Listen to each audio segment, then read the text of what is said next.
Quero te convidar a pegar a sua Bíblia na sua mão. Se alguém aqui, escute bem, se alguém aqui não tem Bíblia, eu quero dizer o quê?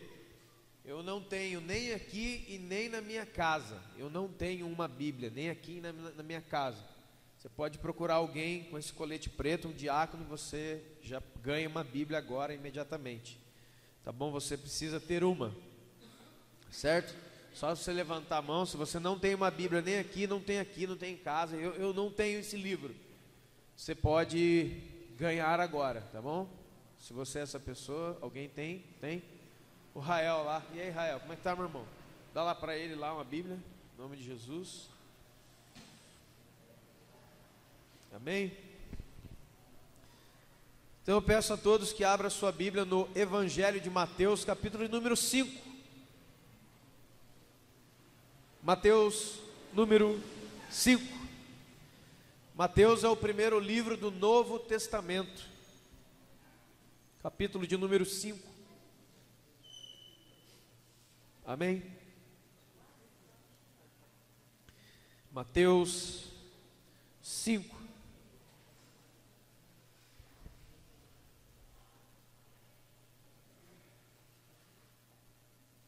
Verso de número 20.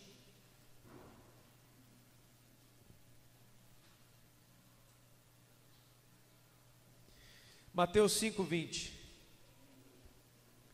Escute bem, irmão, em nome de Jesus. Mateus 5, 20, são palavras do próprio Jesus, amém? São palavras do próprio Jesus Cristo. Ele diz assim: eu digo a vocês, que se a justiça de vocês não ultrapassar, não exceder a dos fariseus, de maneira nenhuma vocês serão salvos, vocês entrarão no reino de Deus. Jesus então disse: se a vida de vocês não for uma vida que vai além da religiosidade, da religião, dos dogmas, dessa ou de qualquer outra, vocês não serão salvos, vocês não entrarão no reino de Deus. Amém? Feche seus olhos por um instante. Queria orar em nome de Jesus. Queria que você me acompanhasse nessa oração pela palavra, para que nada nem ninguém roube o que Deus quer falar com você e comigo também, porque eu creio no meu coração que enquanto eu falo, Deus fala comigo. Pai, no nome do Senhor Jesus, me ajuda, Espírito Santo, ajuda todos nós, Senhor, a ouvirmos a Tua palavra, e não somente ouvirmos, mas sairmos daqui transformados pelo Teu poder, Senhor. Que nada, nem coisa alguma tire de mim aquilo que o Senhor tem para mim nessa noite. Talvez, ó Deus, eu não quisesse ter estado aqui nessa noite. Talvez, ó Deus, hoje tudo foi contra mim para que eu não viesse. Mas se eu estou aqui, por favor, Senhor, me dá aquilo que o Senhor tem para mim. Me dá aquilo que é meu, que o Senhor quer me dar. Transforma a minha vida em nome de Jesus. Amém? Essa palavra de Jesus, ele fala sobre a principal coisa da nossa vida. Principal coisa da nossa vida, queridos, não é ou não está relacionado a coisas que temos nesta vida. O apóstolo Paulo diz, na sua primeira carta aos Coríntios, capítulo 15, que se a nossa vida com Deus se resume a coisas desta vida, a nossa fé é miserável. Nós não entendemos, nós somos pessoas miseráveis. Por que é que Paulo, o apóstolo, ele diz que uma pessoa é uma pessoa miserável, se ela se relaciona com Deus para coisas dessa vida? Porque as coisas dessa vida são muito pequenas, as coisas dessa vida são passageiras, e na verdade, não tem valor nenhum. Sabe o que se resume às coisas dessa vida? E isso é tão verdade que em Mateus capítulo 6 você vai ver Jesus dando essa resposta a eles, porque eles estavam inquietos, eles estavam ansiosos por causa do dia de amanhã, o que comeremos, o que beberemos, aonde dormiremos. E Jesus fala: olha, vocês valem mais que o pardal, o passarinho, vocês valem mais que uma erva do campo, que um lírio do campo. E por que é que Jesus fala isso? Buscar em primeiro lugar o reino de Deus e a sua justiça, e todas estas, não são as demais, então estas coisas vos serão acrescentadas.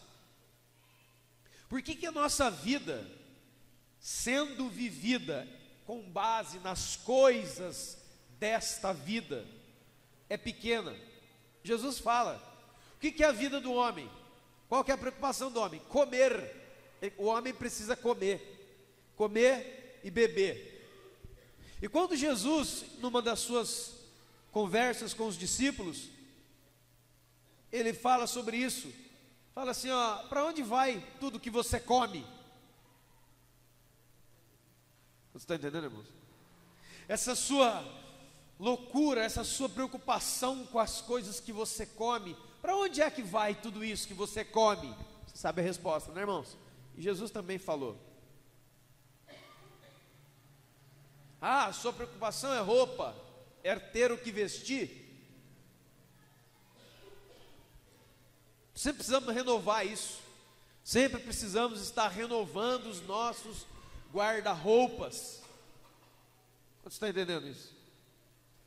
Morar. E ele faz essa transição. Sabe de uma coisa? Sabe por que eu fui na cruz do Calvário? Sabe por que eu morri por causa de vocês? Jesus certa vez diz assim, ó: eu vou preparar um lugar para vocês. Eu vou adiante de vocês preparar um lugar para que onde eu esteja, vocês estejam comigo. Na casa do meu Pai existem muitas moradas para nós. A grande essência da vida de Deus está aqui, ó: ser salvo eternamente, ou como muitos falam, ir para o céu. Então ele pega tudo isso que é a coisa principal e ele fala assim, ó: você quer entrar no céu? Você quer ser salvo? Você quer entrar no reino de Deus? Já começou bem, porque você já tirou seus olhos de coisas terrenas, passageiras, e colocou o olho no lugar certo. Muito bom. Só que tem uma coisa: se a vida, atente para todas as palavras, irmão. Se a vida de vocês não ultrapassar a vida religiosa que está proposta, vocês não vão entrar no céu. Quantos estão entendendo? Você vai passar a sua vida inteira esmagado, escravizado, moldado e dominado por dogmas, coisas da religião, dessa ou de qualquer outra, e você não vai acertar o grande prêmio, que é a salvação. Todos nós estamos aqui por causa dela. Nós temos que ter entendimento dela, pela graça, através da fé em Jesus Cristo. Então, partindo desse ponto, ele fala: olha, se a vida de vocês não ultrapassar a vida religiosa, vocês não vão entrar. E parece assim: já matei a charada. Vida religiosa é o que nos está proposto. A grande questão na mente de muitas pessoas hoje eu vou nessa igreja, naquela, eu vou ali, eu vou lá, eu compro esse livro ou aquele outro. Está preso nisso. E Jesus fala: se a sua justiça não exceder os escribas e fariseus. Quem era esse pessoal? O que é um escriba? O escriba era alguém que copiava as escrituras, e não somente copiava, ele interpretava, ele falava sobre ela. geralmente, ou geralmente não, totalmente era uma pessoa de um nível muito, muito elevado nas escrituras. Porque não podia ser, copia essa Bíblia para mim, para qualquer um. Não, não, não, não, não, não. O escriba era uma pessoa de um nível intelectual, de altas capacidades, muito elevado. Porque a tarefa da vida dele era copiar a Bíblia e interpretar a Bíblia. Escute bem.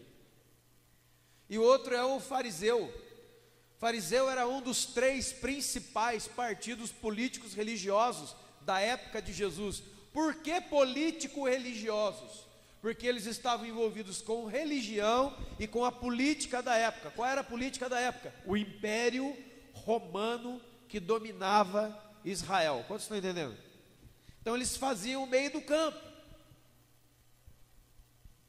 A Bíblia fala desses 3 principais grupos. Fala dos fariseus, fala de saduceus. Os fariseus eram a ala mais espiritualizada.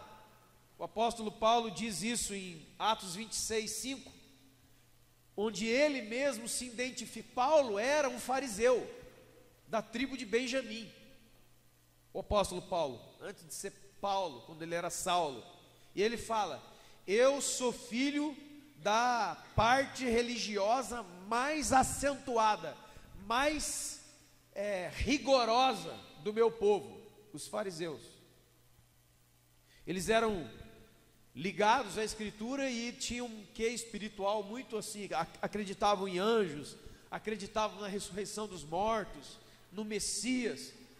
E os saduceus eles não acreditavam em anjos, não acreditavam em ressurreição, eram, vamos dizer, o que a gente chama hoje de tradicional e o pentecostal, mais ou menos assim. Mas todos eles, os escribas, os fariseus, os saduceus, eles compunham uma elite religiosa de Israel, composta por 71 homens, 70 mais um, chamado de Sinédrio. O que era o Sinédrio? Os homens mais versados, mais letrados, mais inteligentes e mais cultos desse livro aqui, se juntavam nesse lugar chamado Sinédrio, e eles discutiam sobre a lei de Deus, eles legislavam a partir da lei de Deus, eles puniam pessoas, eles admitiam pessoas, eles eram a lei da lei. Então, naquela época, Jesus, enquanto andava no meio dos pecadores, quem que eram os pecadores? Na época de Jesus, muitas vezes na escritura fala-se de prostitutas, e você precisa entender, irmãos, que tanto na época de Jesus, como na época de hoje, existem prostitutas e prostituídos, é diferente. Uma prostituta, ou um prostituto, é alguém que vai lá e vende o corpo através do sexo, favores sexuais. Agora tem gente que não é prostituta de, entre aspas, desejar ser. Ele foi prostituído, forçado por pais, forçado pela pobreza, enfim. Esse era um tipo. Fala também de pecadores, fala de publicanos. A Bíblia cita vários nomes naquela época, leprosos. Aquela gente, escute bem, aquela gente que ninguém gosta, ninguém quer. Por quê? Porque ele é pecador. Ele não é como os religiosos. Ele não está no lugar da religião. Ele não tem o livro da religião, não canta as músicas da religião, ele não faz as coisas da religião. Então ele está fora desse espaço. Ele é um pecador, ele é um publicano, é a corja da sociedade. Quantos estão entendendo? O lixo da sociedade.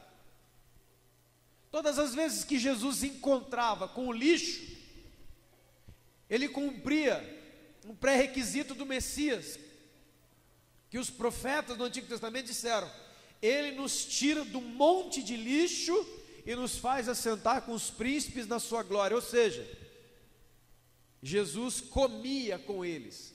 Comer com eles significa ter comunhão com eles. Agora, todas as vezes que Jesus encontrava com um religioso, com um evangélico da sua época, dava briga, dava discussão. Desculpa a expressão, o pau quebrava.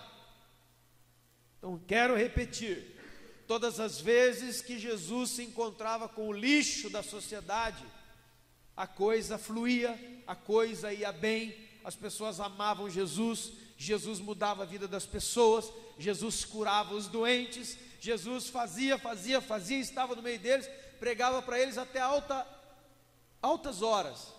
Quando Jesus se encontrava com fariseu, saduceu e escriba, o pau cantava, a coisa ficava feia. Traduzindo para o dia de hoje, todas as vezes que Jesus se encontra com as pessoas mais improváveis, e como o seguinte, e com as pessoas invisíveis da sociedade, pessoas que você não quer ver que elas existem, pessoas que nós passamos de largo, como na parábola do bom samaritano, que eu escutei sexta-feira e fiquei impactado com aquela exposição. Jesus se encontrava com aquelas pessoas e era uma maravilha. Jesus se encontrava com um evangélico da sua época, com um católico da sua época, com um religioso da sua época. A pergunta é, por quê? Porque Jesus não gosta? Não, não é esse o problema. Problema número 1, os pecadores sabiam que eram pecadores. Os pecadores sabiam que eles estavam errados, que eles estavam longe da graça de Deus, que o caminho deles estava errado, e Jesus ama isso.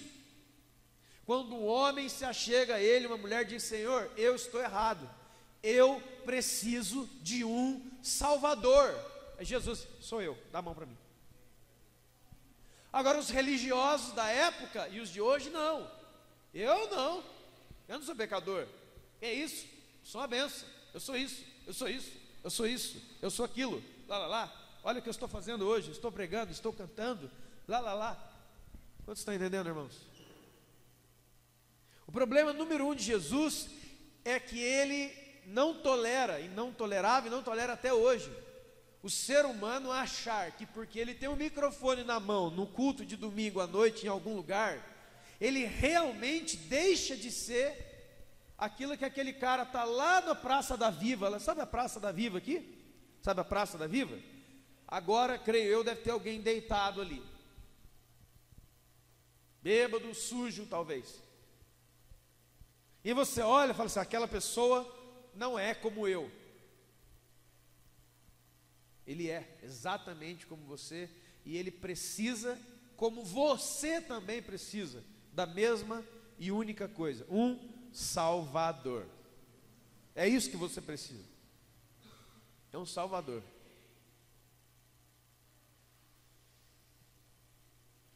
Tanto é que em Lucas 15, um dos principais eixos na Bíblia é o capítulo chamado capítulo dos perdidos, a ovelha perdida, a dracma perdida e o filho perdido, chamado filho pródigo.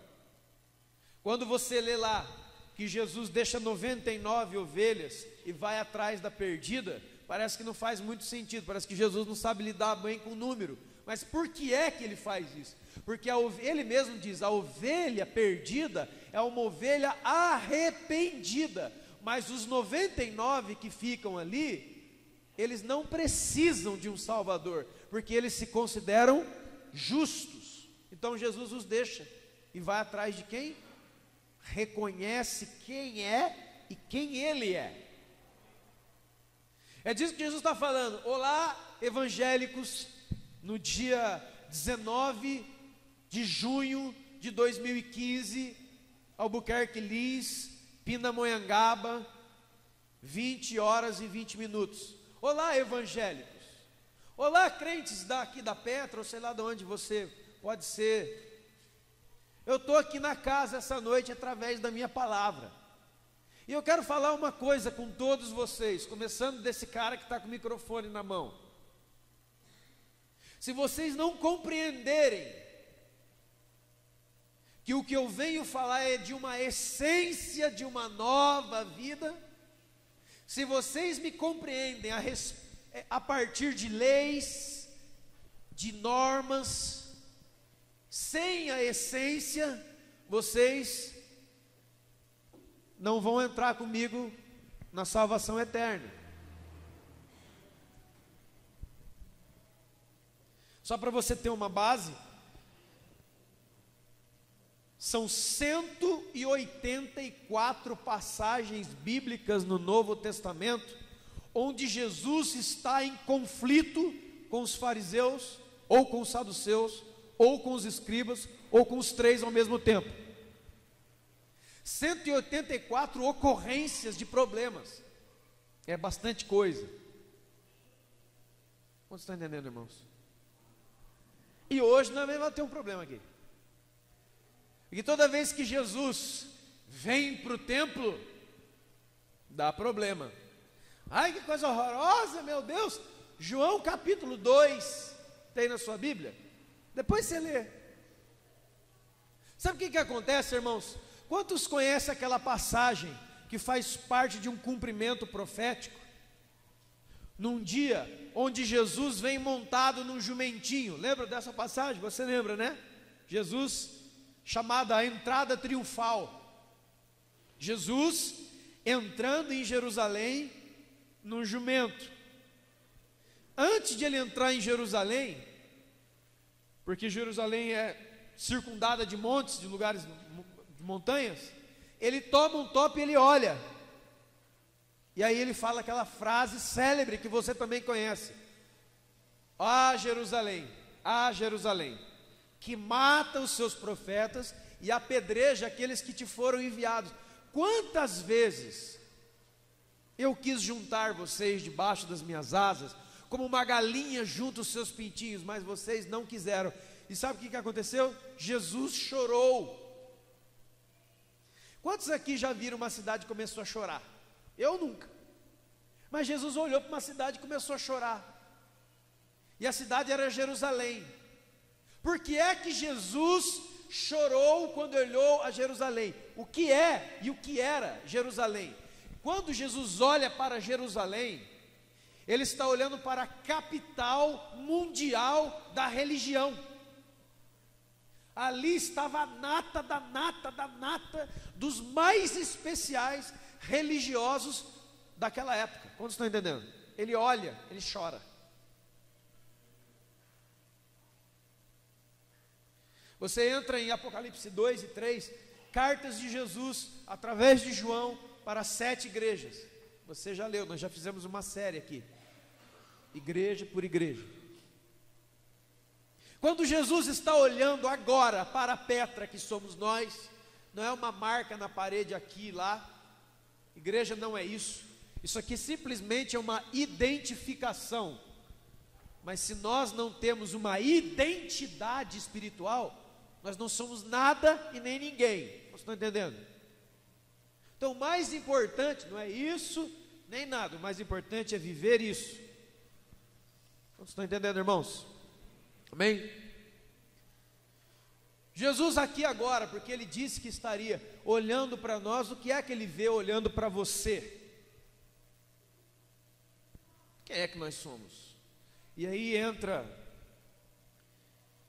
toda essa questão, mas antes, Jesus, ou melhor, os escribas e fariseus, eles não lutavam somente contra Jesus, eles lutavam também contra os discípulos de Jesus.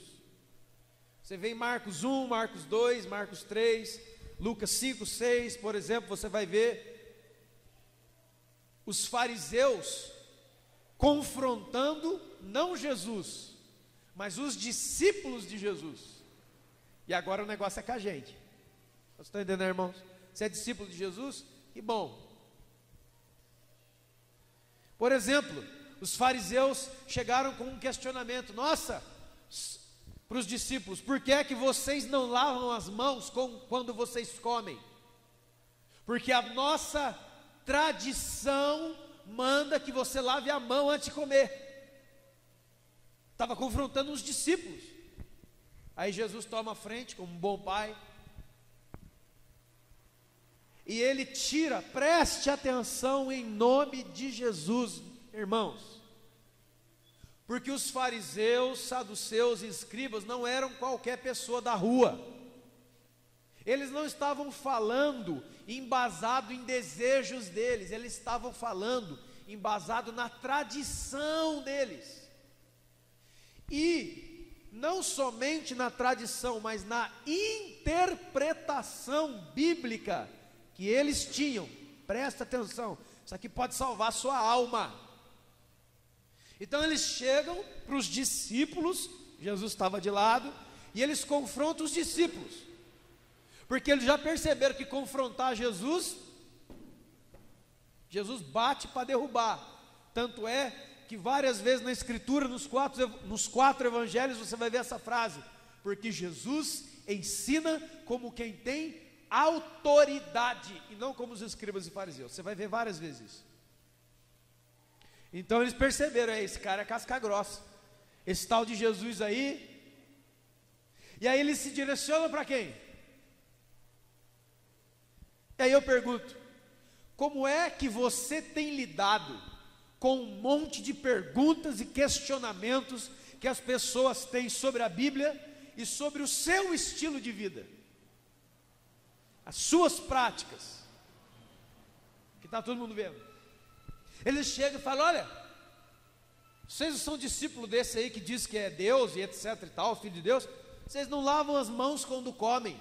A tradição diz que tem que lavar, a tradição de Israel. Sabe o que acontece com os discípulos? Fala nada, fica quietinho. Jesus, percebendo a fraqueza dos discípulos, que também não entendiam. Vocês estão entendendo? Talvez você é discípulo de Jesus e não entendeu ainda. Ficaram quietinho. Jesus chega e fala assim: ó, não é o que entra que contamina o homem, mas é o que sai da boca do homem. Porque o que sai da boca do homem vem do coração do homem, que a boca fala, o coração está cheio. Jesus dá ou lança a luz sobre a essência da vida com Deus, e não só sobre uma leitura e uma interpretação particular que alguém tem da Bíblia. Você está entendendo, irmãos? Que pode salvar a sua alma, fica atento. Não basta só conhecer versículos de cor. Já falei várias vezes isso. Se os versículos bíblicos que você tem ou usa, ou aplica, estão fora da essência do Deus verdadeiro e vivo, você vai estar matando pessoas. E você nada mais é do que um diabo. Ai, que coisa, não, eu não aceito isso, está amarrado no nome de Jesus. Vou te provar. Lucas 4, Mateus 4, eu falei tantas vezes, Jesus no deserto. A segunda tentação é que o diabo transporta Jesus para o lugar alto do templo. Estranho, né? Logo no templo. Segunda tentação é logo. Por que Jesus não foi para um outro lugar alto? Pico Everest, sei lá, Monte Hermon, algum outro lugar alto? Não, o diabo pega Jesus e transporta ele para o pináculo do templo, a coluna principal do templo, e faz uma pergunta relacionada a como é que você interpreta o que está dito no Salmo 91. Sabe por quê, Jesus? Era o diabo que estava falando. O Salmo 91 fala uma coisa sobre você, que Deus disse que daria ordem aos anjos para te guardar, e você não tropeçaria em nenhuma pedra. A pergunta adequada, no local adequado. E Jesus diz o quê? Ele faz uma releitura, uma reinterpretação? Não, ele fala da essência. E qual era a essência? Também está escrito: não tentará o Senhor seu Deus. Era isso que estava, é isto que quer dizer Salmo 91, 11. Não é para que você tenha, escuta, proteção de Deus e Deus como Pai, que você vai sair abusando das leis que nos regem como ser humano. Se Deus está comigo, esse trem não vai me picar em dois. Tchau, você vai morrer. E se Deus está comigo, vou parar na frente de uma carreta na rodovia Dutra, não vai acontecer nada. Tchau, irmão. Você vai morrer. Mas não é só lei de morte, são as leis dessa vida. Essa vida tem muitas leis. Deixa eu citar uma: não gaste mais do que você tem e nem do que você realmente precisa, porque senão o Deus da oferta e do dízimo não vai ficar honrando disparate financeiro da nossa cabeça. Ouviu? É uma lei, você vai quebrar ela, não adianta. Deus, eu sou fiel. Deus vai perguntar a você: aonde que você viu escrito que eu vou honrar a fidelidade dando ilimitadamente dinheiro para você gastar como se fosse uma criança numa loja de doce? Você vai se lascar, velhão. Não vou proteger isso não. Deus é um Pai justo. Amém, irmãos? Até agora não consegui pregar o que eu queria, mas vamos lá. Outra pergunta para os discípulos. Por que os discípulos de João Batista jejuam e vocês não jejuam? Agora a pergunta espiritual. Também ficaram quietinhos. Jesus vem de novo. Porque enquanto está com eles o noivo, ele mesmo, eles não precisam jejuar. Mas eis que vem dias, diz o Senhor, que o noivo será retirado, então jejuarão. Mas note, ele estava indo para cima dos discípulos, e o discípulo só. Já pensou se Jesus não estivesse do lado? Por que você jejua? Não jejua porque eu não quero, azar é seu religioso, vai para o meio do inferno. Cadê o João que ora para Deus mandar fogo? É esse aqui, ó. Cadê o Pedro? Cadê a espada? Vamos meter o rei.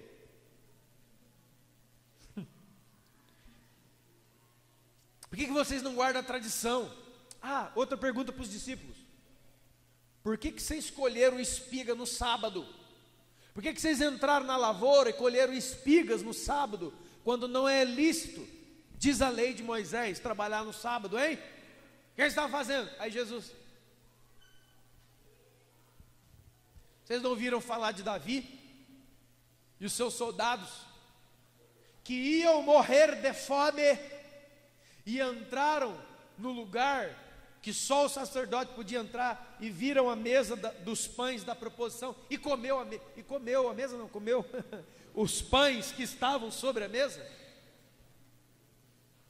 Não foi o sábado, não foi o homem que foi feito para o sábado, mas o sábado foi feito para o homem. E aqui está quem é maior do que o sábado: eu mesmo. Mas os discípulos não pegaram uma. Essa é você? Esse é você, irmão? Esse sou eu? Esses somos nós?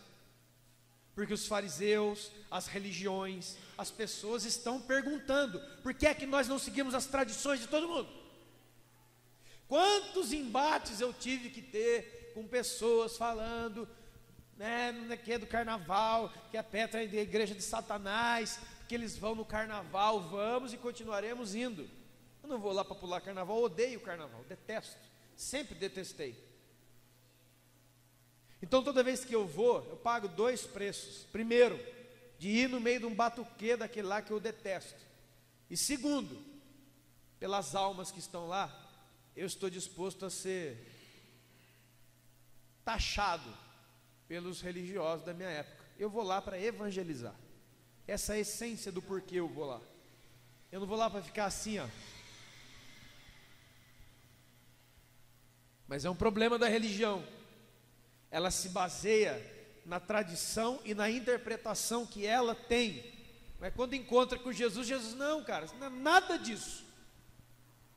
Eu dou valor à vida e não a essas coiseiras aí. que você... Ei, responde para mim, por que o seu mestre come com pecadores? Também está lá em Marcos. Porque essas pessoas aí, religiosamente, cerimonialmente, são impuras à nossa religião. Olha aí, Aí Jesus, não são os sãos que precisam de médico, mas os doentes, e eu sou médico dos doentes, e eu vou lá. E a turma fica louca com Jesus. Está entendendo, irmãos? Está entendendo o que ele falou em Mateus 5? Não adianta participar aqui, ali, acolá, e ter os costumes daqui, dali, de acolá, a roupa, o sei lá o que, o jeito de falar, o jeito de tocar, se toca o hino tal, se canta música tal, essas coisas. Nós temos que nos ligar na essência da vida de Deus, porque senão, no final, a única coisa que nós vamos ter que apresentar para Ele, ou melhor, ter para apresentar a Ele, é a nossa religião. Por isso faz sentido Mateus 7. Não adianta me chamar de Senhor, se vocês não fazem o que eu mando. E o que é que Ele estava mandando? Ame a pessoa. Jesus estava mandando assim, ame o seu próximo. Aos religiosos, eles colocavam um filtro das interpretações deles sobre o que Deus falou. Aí não conseguiu amar o próximo. É a essência do bom samaritano, a parábola do bom samaritano.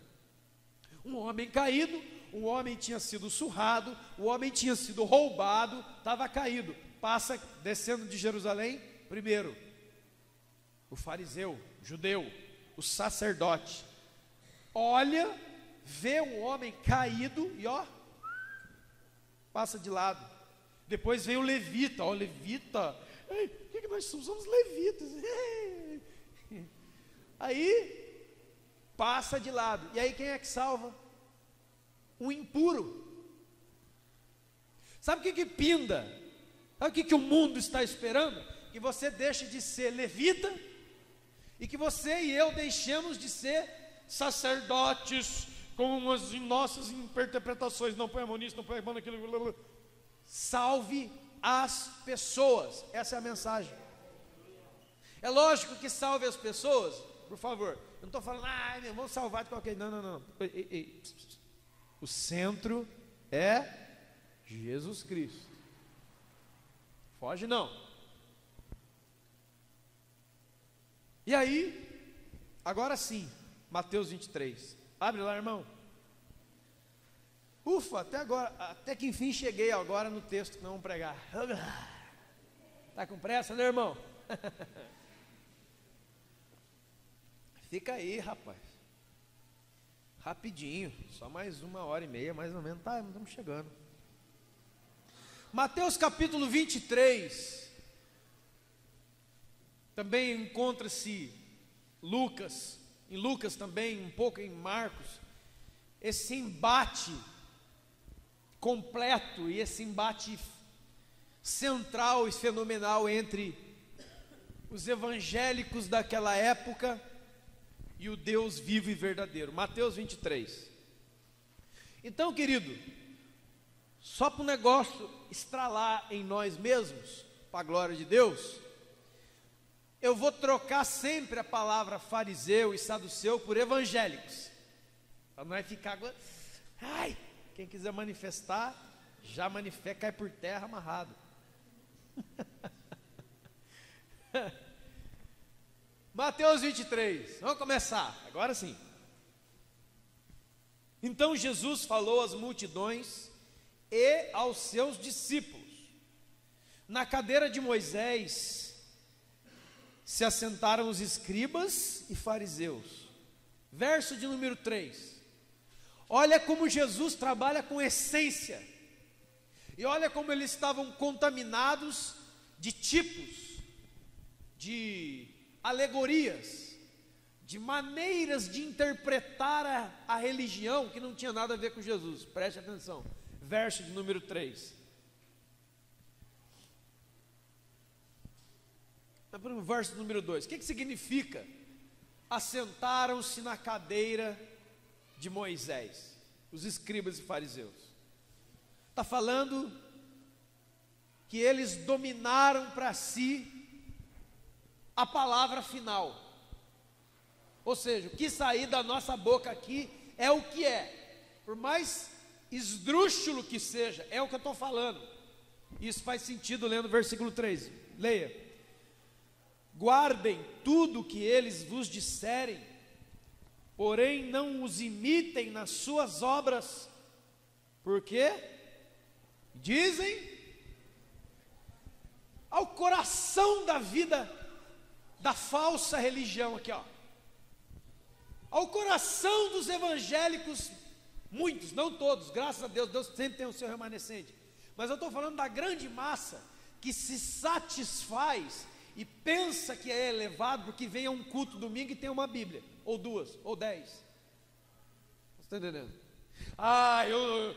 Sabe essas conversas de fábrica, ou de lugar? E aí, rapaz, você vai na igreja? Não vou na igreja. Eu vou na igreja, rapaz. Que isso? Você tem que mudar a sua... É, mais ou menos isso. Veja, observem, prestem atenção no que eles dizem, mas não imitem a sua vida. Isso aqui tem uma coisa muito séria. Você vai ver na sua vida, preste atenção, isso aqui pode salvar a sua alma. Você vai ver no decorrer da sua vida péssimos exemplos dentro da vida religiosa. Escute. Isso não é coisa nova, gente. Sabe onde começou isso aí? Lá no Jardim do Éden. Onde tem ser humano, tem coisa errada. Então, para de ficar, ai louquinho, ai meu Deus, eu não esperava isso, meu Deus. Para. Que tem um monte de gente por aí, andando pela rua. Por que você não vai na igreja, irmão? Eu não vou na igreja, sabe? Porque tem uns caras que eu vi, o outro eu fiquei sabendo, o outro eu não sei o quê. E daí? Quem disse que isso é uma desculpa válida para abandonar a igreja? Quem falou? Isso está sendo avisado, irmãos, há mais de 3, 4 mil anos na Bíblia. Não tem nada de novo debaixo do céu, diz Eclesiastes. Quanto está entendendo? E ó, não é onde tem ser humano na igreja e na religião que dá problema, não. Você tem problema familiar, não tem? Tenho. Abandona a sua família. Você tem problema no trabalho, seu patrão é maldosinho, sua patroa não paga hora extra, você trabalha lá debaixo de jugo, abandona o seu trabalho então. Não abandona, né, irmão? Você engole sapo no serviço. Aí chega na igreja e você pega toda a sua vida e quer descontar aqui dentro. Faz isso aí não. Você está correndo um risco, porque essa desculpa não será aceita no dia do juízo. Romanos 2:1. Portanto, homem, tu és indesculpável diante do seu Deus. Entendeu, irmão? Bota os 38 em cima da mesa e faz assim, ó. Eu me rendo. Jesus, me rendo. E deixa ele dar geral ainda. Tem um monte de tranqueira que você está carregando aí que é crime. Pecados. Você vai ver muitos péssimos exemplos. Mas por incrível que pareça, nesses péssimos exemplos que você vai ver durante a sua vida, não somente na igreja, mas na sua vida, e talvez você mesmo, em muitos momentos da sua vida, é péssimo exemplo. E aqui eu quero falar outra coisa. Vamos parar de medir a vida de uma pessoa por um momento. Exemplo, mamãe e papai. Mamãe e papai cuidaram de minha vida inteira. Aí eu pedi uma Calói, isso é coisa de velho, né? Quero uma Calói no fim do ano, não me deram. Que Deus não me deu outro pai. Seu salafrário, fala isso aí perto de mim que eu vou arrancar a sua pele fora. E a vida inteira que papai e mamãe levou você aqui, ó, não conta. Jogou fora por causa de um sábado que ele te disse não. Irmão, você vai apanhar da vida, cara. A vida vai te surrar se você continuar assim. Quantos estão entendendo, irmão? Para! Olha, eu cheguei aqui na igreja endemoniado. Desculpa a expressão, eu não vou falar essa expressão não. Eu estava endemoniado, tá bom. todo esculhambado. Aí cheguei aqui, tomei banho, me deram roupa, me deram comida, me deram Bíblia, oraram por mim, expulsaram meus demônios, eu voltei para casa, voltei para a família, arrumei um trabalho, agora eu sou um homem digno, tenho família, Deus me deu tudo. Legal. Aí no dia tal,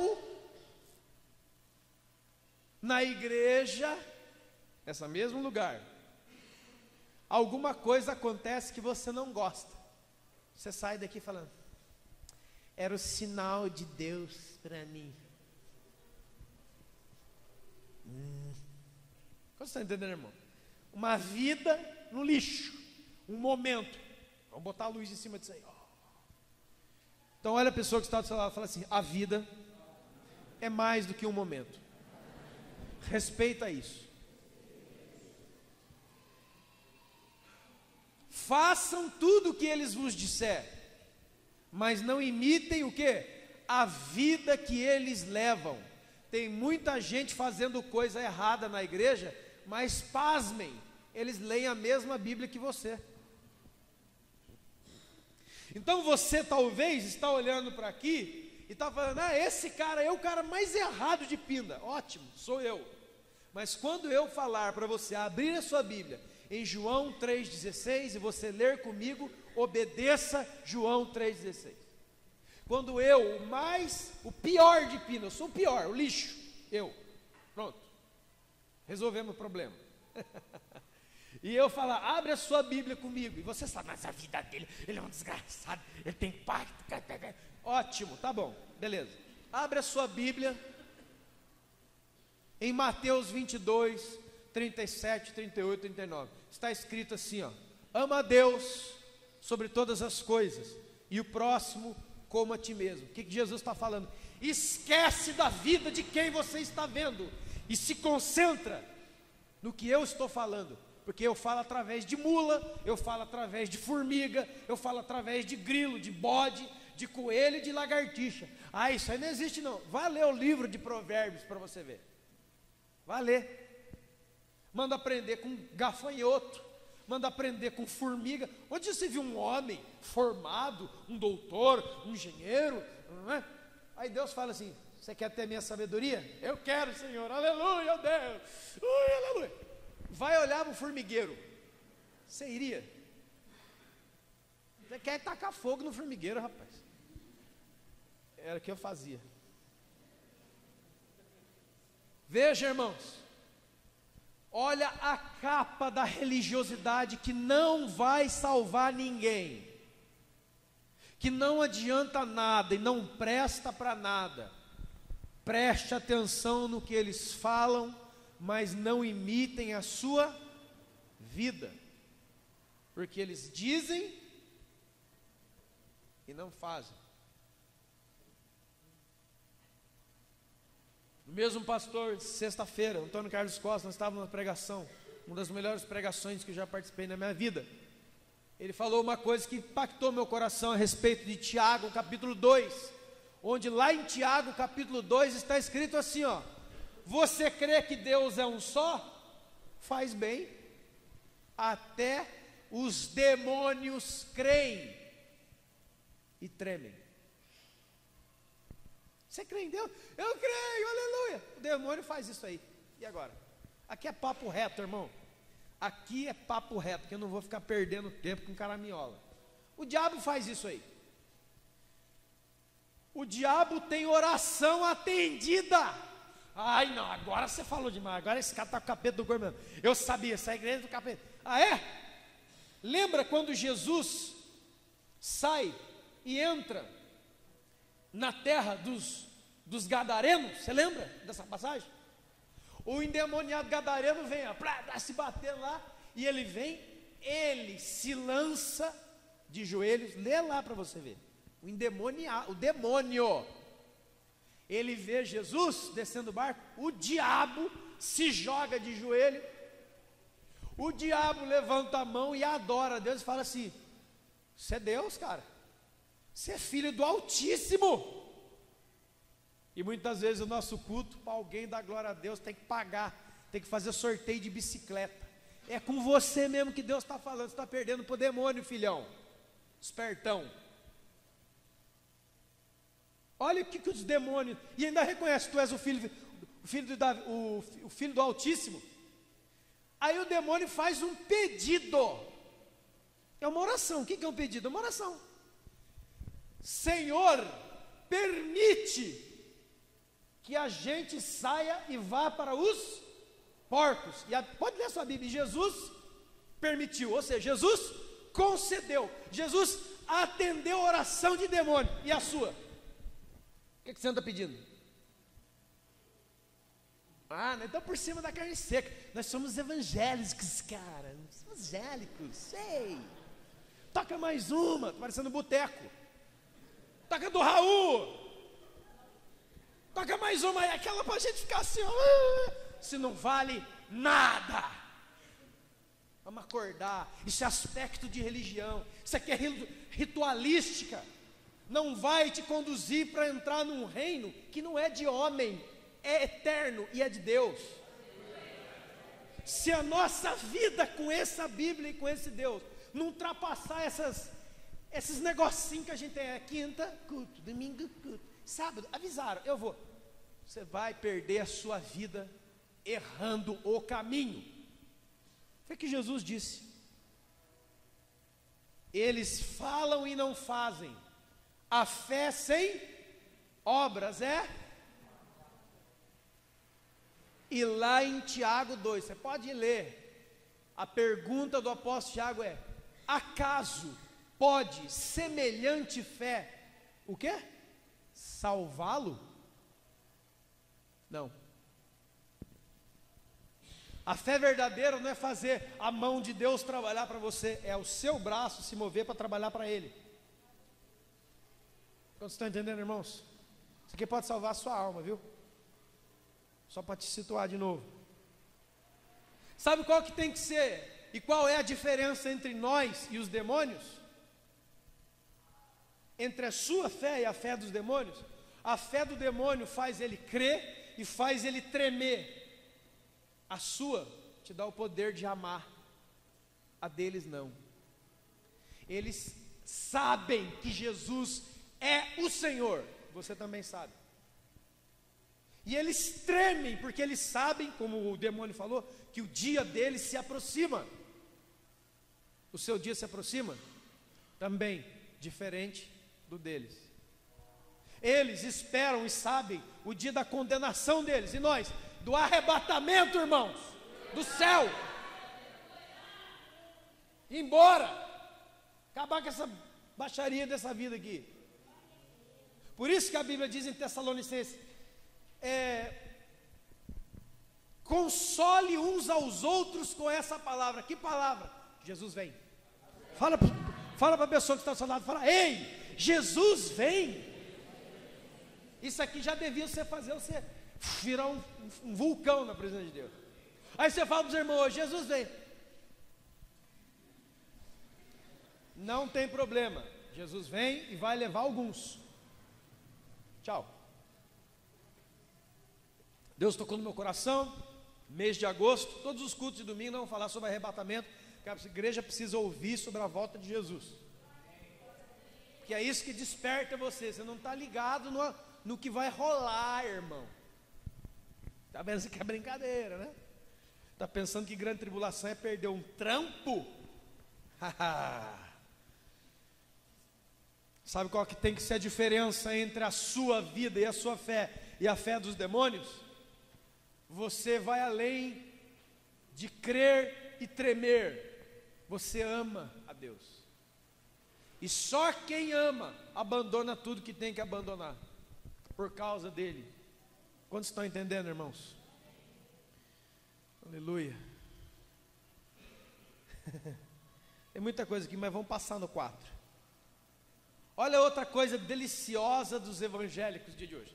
Atam fardos pesados e põem sobre a vida dos outros, mas eles nem com o dedo querem fazer isso. Irmão, não precisa orar, porque eu não oro, porque ninguém ora. Intercessão está aí, eu não estou vendo um monte de gente. Está cobrando dos outros porque, ô lindão, bonitona, venha orar, dê a cara aqui. Mostra o seu joelho para nós aí, ó. Aí, igreja não ora, não precisamos orar, não precisamos orar. Chega. Ah, eu estou orando lá em casa escondido de todo mundo. Aleluia. Existe essa oração? Existe, mas a Bíblia tem 66 livros. E fala de oração no templo, no monte, em qualquer lugar. Quantos estão entendendo? Cobram o que dos outros um rigor espiritual que não vivem. É isso aqui. Isso aqui é o protocolo fariseu. 5. Praticam as suas obras com o fim de serem vistos pelos homens, pois alargam os filactérios e alongam as suas franjas, amam os primeiros lugares nos banquetes e as primeiras cadeiras nas sinagogas e a saudação nas praças e de serem chamados de mestres. O que o religioso, o que o evangélico quer? O evangélico religioso que está preso num sistema de coisas, ele quer destaque. Ele quer destaque na onde? No templo. Toda a vida dos fariseus e saduceus tinha como centro o templo. O templo. Então, ter franjas e filactérios era ter uma roupa, uma indumentária, que qualquer um olhava. Você quer ver? Pegadinha. Vamos orar, irmãos. Vamos tocar uma música de oração. É coisas que nós inventamos na cabeça de louco. Vamos tocar uma música de oração. Aí tem gente que já entra num barato, né? Porque está dançando uma música lenta com o Espírito Santo. Olha lá, cada um. Música da oração, começou. Agora venham aqui, todos vocês que querem receber oração, e as pessoas vêm. Só que antes de vir, nós vamos falar assim: olha, vamos colocar aqui alguns obreiros, algumas pessoas, para orar por vocês. Aí você, estou precisando de oração, hoje é comigo, Deus, estou falando, aleluia. Eu vou querer oração. Aí você abre o olho e vem na direção aqui da frente. Aí você vê um cara, assim com uma cara assim, ó, sapato espelhado. Por favor, irmãos, por favor, deixa eu fazer um parênteses antes aqui. Eu não estou dizendo para você rechaçar e ser inimigo de pessoas que usam terno e sapato espelhado. Por favor, cuidado com as coisas. Lembre-se do que eu estou pregando. Estou falando sobre essência. E eu não estou falando sobre eles, estou falando sobre nós. Aí tem aqui um carinha. Tem uma irmã meio quebradinha, né? Meio puída, vamos dizer assim. Uma outra irmã também meio. Uma outra que você sempre vê de cabeça baixa e orando. Aí tem o pastor. Aí tem a ministra, o ministro. Um cara, sapato espelhado, que enquanto você está vindo, ele está fazendo assim, ó. Exercício para panturrilha espiritual.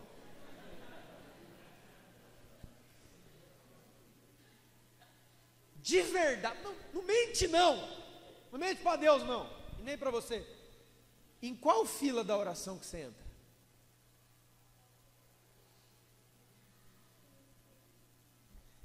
Mas esse aí que estava falando, tem na Bíblia.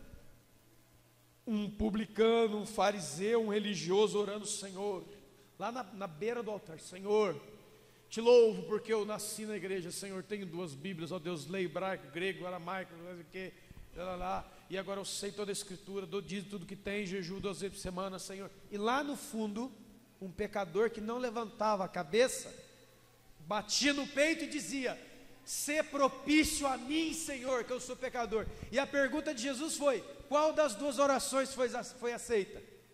Você lembra dessa passagem? Com qual ou para qual pessoa você pediria oração? O cara lá no altar, é o altar. É o altar do fogo. Aí você vem, e aqueles homens reluzentes, aquela capa, aquele sapato. Aí você vem, passa a mão no pé dele, põe a mão na cabeça. Ai, aquela coisa, e aqueles caras cara entra com a cara de mal, assim, cabelo assim, né?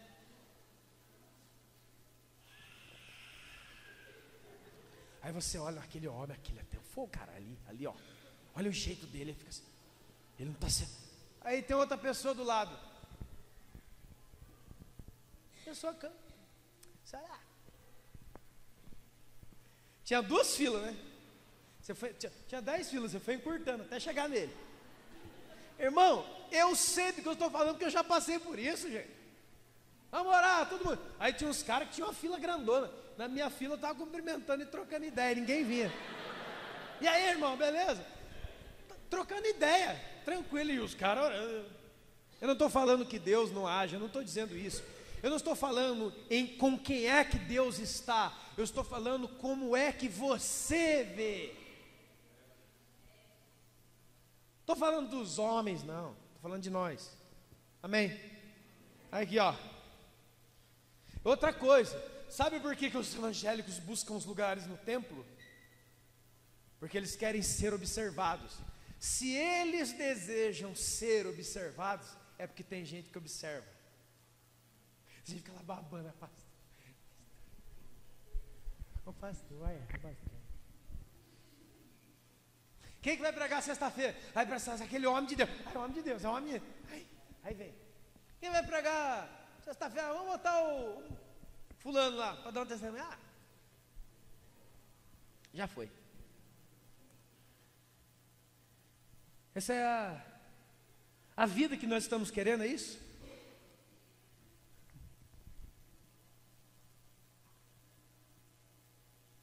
Nove.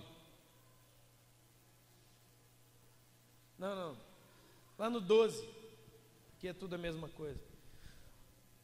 Quem se exaltar será humilhado, e quem se humilhar será? Pronto, irmão.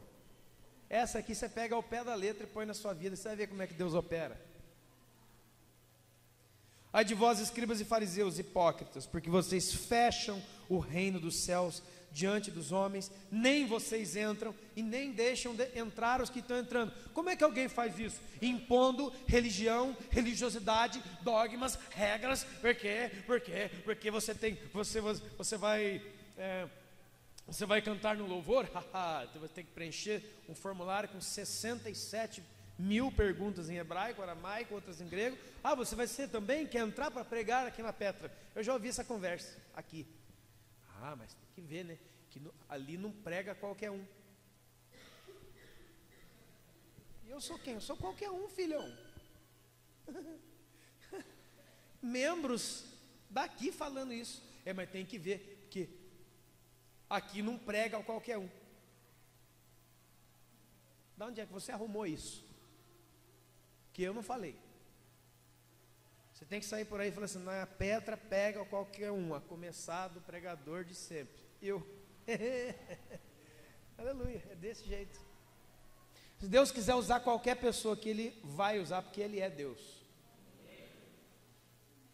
Deus não precisa de mim para que Ele conduza a sua igreja, nem de você.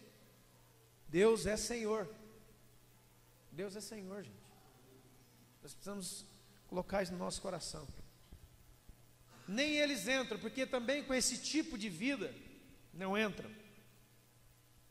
Vocês devoram as casas das viúvas e para justificar isso fazem longas orações.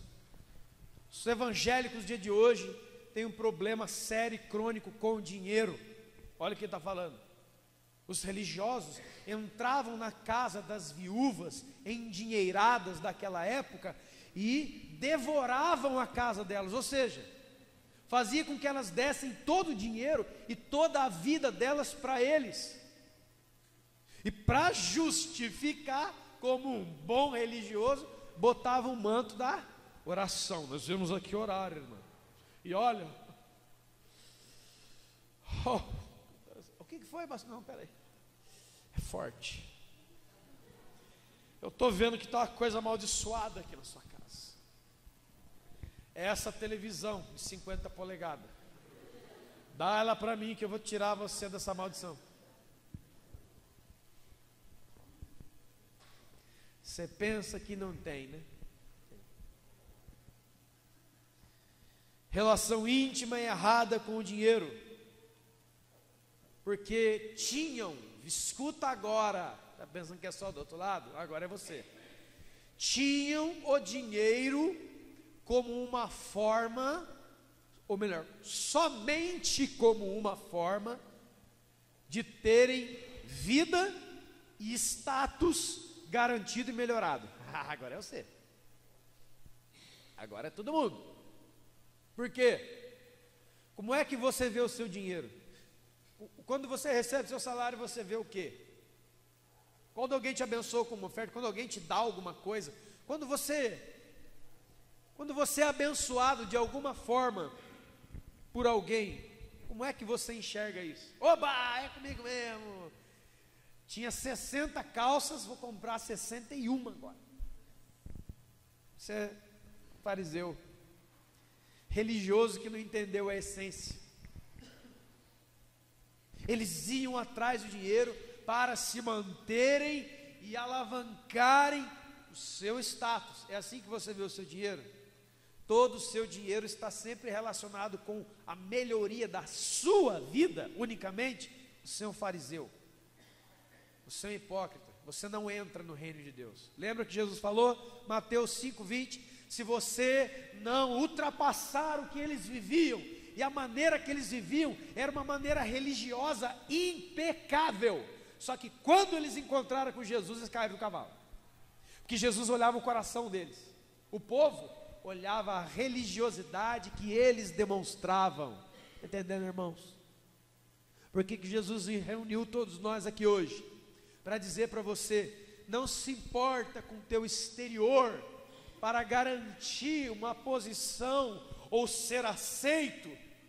Olha para a pessoa que está do seu lado, fala, me ajude em nome de Jesus, fala para ele, a manter este lugar, e o Evangelho, não baseado em aparência, fala aí, mas na verdade, isso não é trabalho do pastor, do apóstolo, do evangelista, do mestre, esse é trabalho de todos os crentes, ou nós todos damos as mãos, para transformar esse lugar numa agência real de Deus, em Pindamonhangaba, ou vamos transformar em mercadinho, é melhor, tem paçoquinha naquele vidro, eu gosto, é gostoso, desse jeito. Verso 15: ai de vós, escribas e fariseus, religiosos evangélicos, porque vocês lutam para fazer um convertido, mas quando vocês conseguem, vocês transformam ele num filho do inferno, 2 vezes pior que vocês. Super tradução da noite de hoje: ai de vós, evangélicos, que ficam na cabeça dos outros, dos familiares e dos amigos, vão na igreja comigo, vão na igreja comigo, vão na igreja comigo, vão na igreja comigo, vão na igreja comigo, vão na igreja comigo, o cara não aguenta, tá bom, eu vou. Quando você cruza esse portão, ai, está vindo na igreja comigo, ó, mas espera só um pouquinho, antes da gente entrar, cuidado com aquele irmão, sabe que ele é, aquela outra irmã lá também não conversa não, é que na igreja é mal frequentada, né? E você não apresenta para o seu convidado o evangelho da salvação de Jesus, você apresenta programa de igreja, você convida ele para a festa, não sei do que vai ter, mas não convida ele a Jesus, a um Deus salvador, libertador e amoroso, um Pai verdadeiro. Não, eu infernizo as pessoas para vir na igreja comigo, quando vem, ó, dá com aquele cara, hein? Aquele cara ali, ó. Só para vocês aqui, tá aí. Essa conversa. Ó, vocês daqui dessa ala. Só para vocês que eu tô falando, não fala. Vocês estão aqui hoje, né? Glória a Deus, ó. Não ia falar não, né? Mas acho que Deus está tocando. Canalice, né? Vocês viram que tem um pastor aí, né? De outra igreja aí. Cuidado com ele, tá, gente? Tá ali, ó. Tá ali. Mas ó. Ei, calma, para não dar na cara dele, não pode perceber.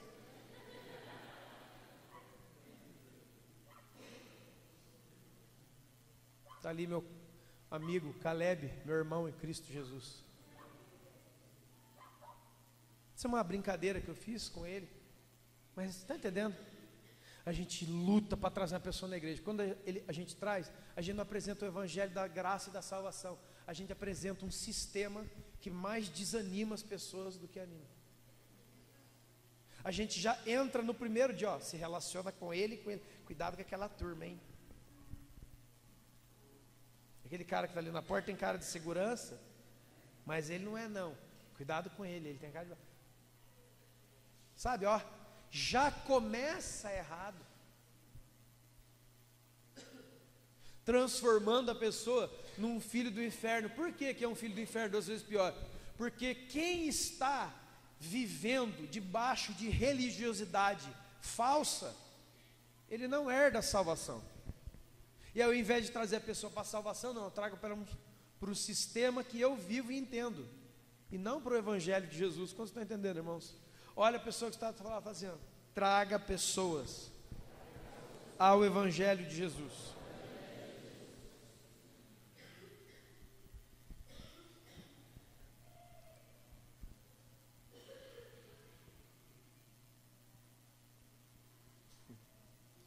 Eu quero ir ao verso 24, irmãos. Tem muita coisa, não vou ter tempo, mas por favor, vamos comigo. Eu preciso. Verso 24. Fico devendo alguns versículos para você. Verso 24. Ai de vocês, evangélicos, que vivem... essa aqui não é com a gente não, né, irmão? Que vive coando mosquito e engolindo camelo. Isso é uma linguagem de lá. Vamos fazer a nova tradução da noite de hoje. Evangélicos religiosos que quer matar o mosquito, que quer coar com peneirinha a nata do leite. Eu não bebo nata, a nata não gosta. Enquanto isso, bebem copos de veneno. Mais ou menos isso. Pessoas que ficam ligadas nos detalhes de todo mundo, enquanto ele é uma das pessoas mais malignas que todo mundo conhece. A única conversa que sai da boca dos religiosos evangélicos falsos é essa. Você viu aquela irmã? Você viu aquele irmão? Você viu o jeito que ele falou? Você viu o jeito que ele desafinou? Você viu o que ele falou? Você viu que o português está errado? Você viu isso? Você viu aquilo? Sabe? Enquanto isso, engolem verdadeiros camelos, a falsa santidade. Irmãos, sabe no que se tornou a santidade para a maioria dos evangélicos brasileiros hoje? 3 coisas: sexo, cigarro e pinga. Se você não tiver metido com essas 3 coisas, pode pregar domingo, pode. É uma bênção, é uma bênção. Ou seja, você viu? Triste, né? Triste o que? Não posso falar, olha. Mas vou falar para ajudar, né, gente? Cada dia eu quero é ajudar. Então ore e cuide. E fale menos da vida dos outros. Principalmente se você não tem autoridade nenhuma e nem legitimidade alguma para tratar as suas feridas e aconselhá-lo segundo a palavra. Fica quietinho, ouve o culto, ora e se acerta com Deus, amém? Vou falar para ajudar, tá? Tá fumando. Peguei ele, gente, um cigarro. Ai, que tristeza. Ai, que tristeza, gente. Olha, meu coração, fiquei triste. O rabinho balançando. Triste nada. Eu estou dando glória. Capeta, Como eu queria que ele caísse. Ai, que sabor de ver o irmão passando dificuldade, de ver o irmão cair. Ai, gostoso, que gostoso. Ai, gente, eu fiquei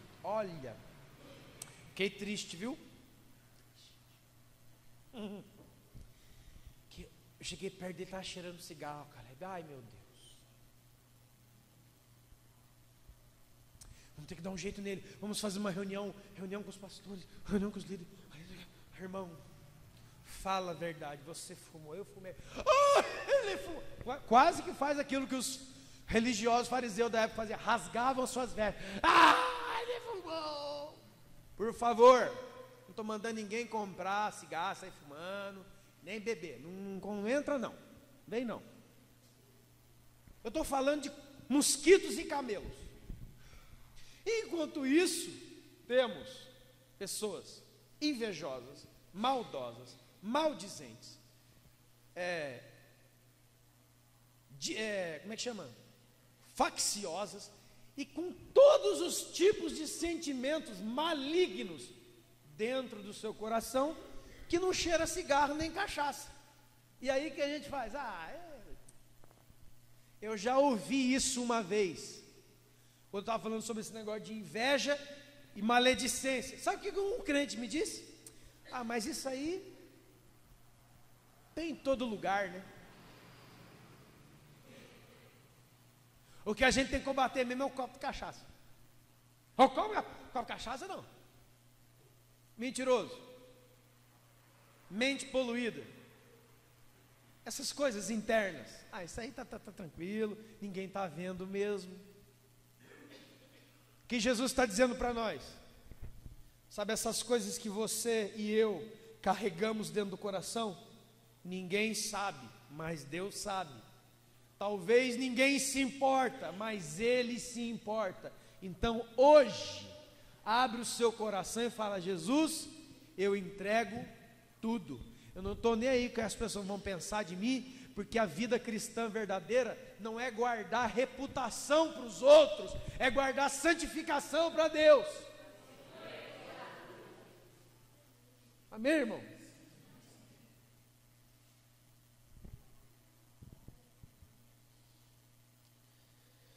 Vocês limpam o exterior do copo e do prato, mas por dentro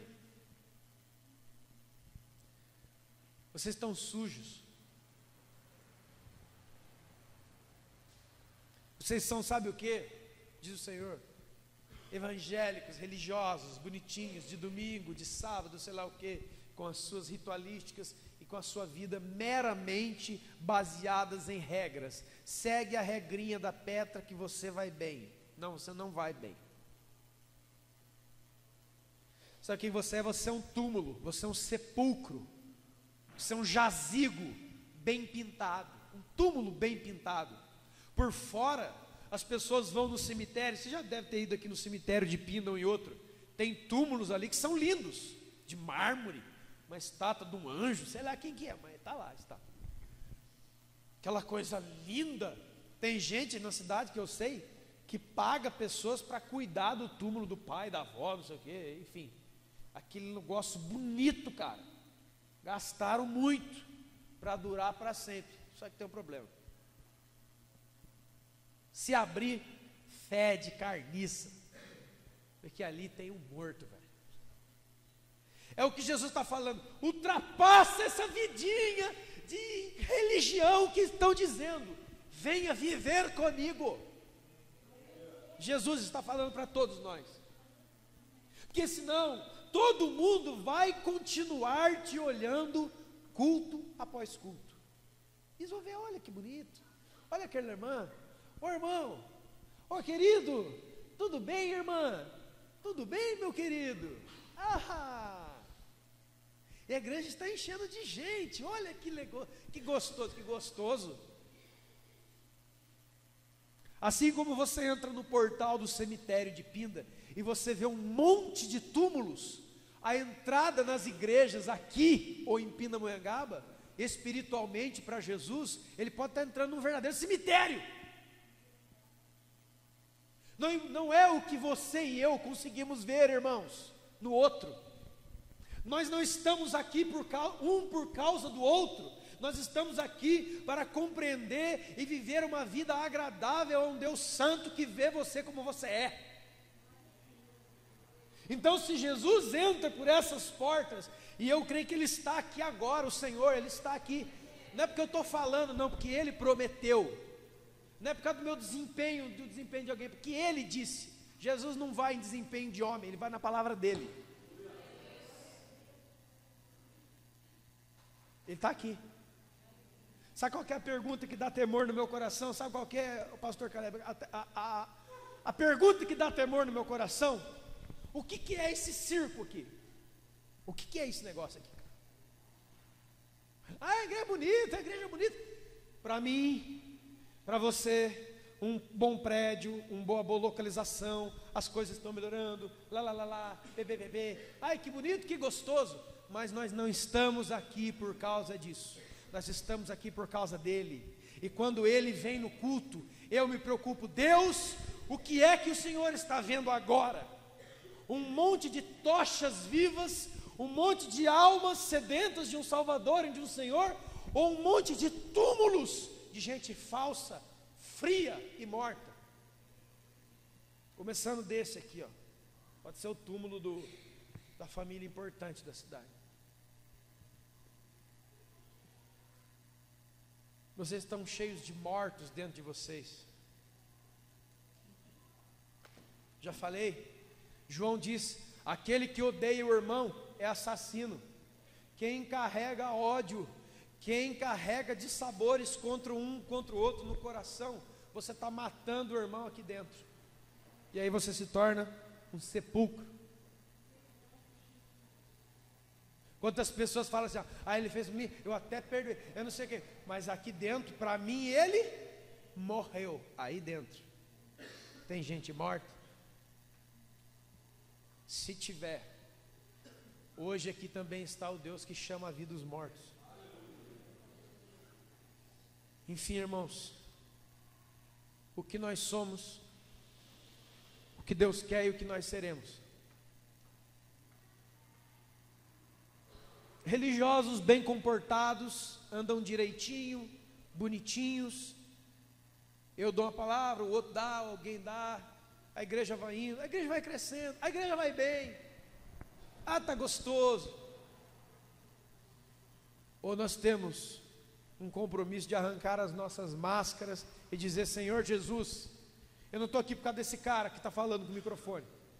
Senhor Jesus, não estou aqui nem pelo meu irmão do meu lado, eu estou aqui para conhecê-lo, eu estou aqui para tocá-lo, e eu estou aqui para sair desse lugar daqui a pouco, e todos lá fora ver e perceberem que eu estive contigo, que eu estou contigo, que eu não sou um portador de novas regras e religiões e brinquedos de religião. Eu estou vivo porque Deus vive em mim.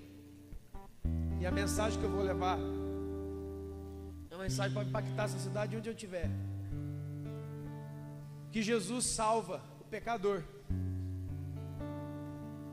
Que a igreja tem que ser a verdadeira santa casa de misericórdia dessa cidade.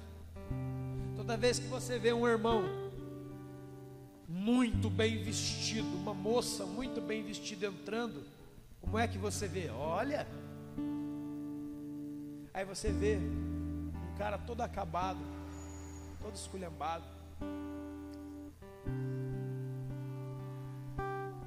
Se coloca de pé.